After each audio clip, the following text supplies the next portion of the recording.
अस्सलाम वालेकुम जी। आज मैं आपको बड़ी सिंपल सी रेसिपी दूंगी राइस बनाने की और बनाएंगे हम वाइट राइस।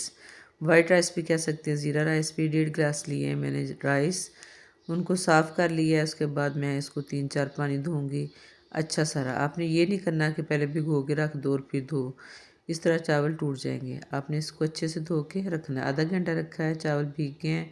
अब हमने एक पैन लिया है, चूल्हे पे रखा है, इसमें डाले हैं जी 2.5 गिलास पानी। 1.5 गिलास मेरा चावल का है, 2.5 गिलास में डालूंगी पानी, यानी कि डब्बे से थोड़ा कम। 1 टीस्पून डालूंगी इसमें नमक और साथ में डाल दूंगी 2 से 3 टेबल स्पून कुकिंग ऑयल। और इसके साथ ही मैं डाल दूंगी तकरीबन हाफ़ टी स्पून वाइट ज़ीरा, जो भी आपके पास है। मैं ज़ीरे को हमेशा धो के सुखा के भून के रखती हूँ। और इसको हम ढाँप के पकाने के लिए रख देंगे। जब पानी को एक उबाला आए तो चावलों का पानी निचोड़ के आपने इसमें चावल शामिल कर देने हैं। चावल शामिल करके आप चम्मच से हिलाएं और इसको ढाँप के पकने दें। और चावल का पानी जब खुश्क हो जाए, दरमियान में हमने बिल्कुल चम्मच नहीं हिलाया, और देख रहे हैं कि चावल का पानी खुश्क हो गया है। अब देखिए चम्मच के साथ ना वो थोड़ा सा रह गया है, और इस स्टेज पे हम इसको देंगे दम। दोबारा से ढाँप के रख देंगे, 4 से 5 मिनट का देंगे दम बहुत स्लो आंच पे।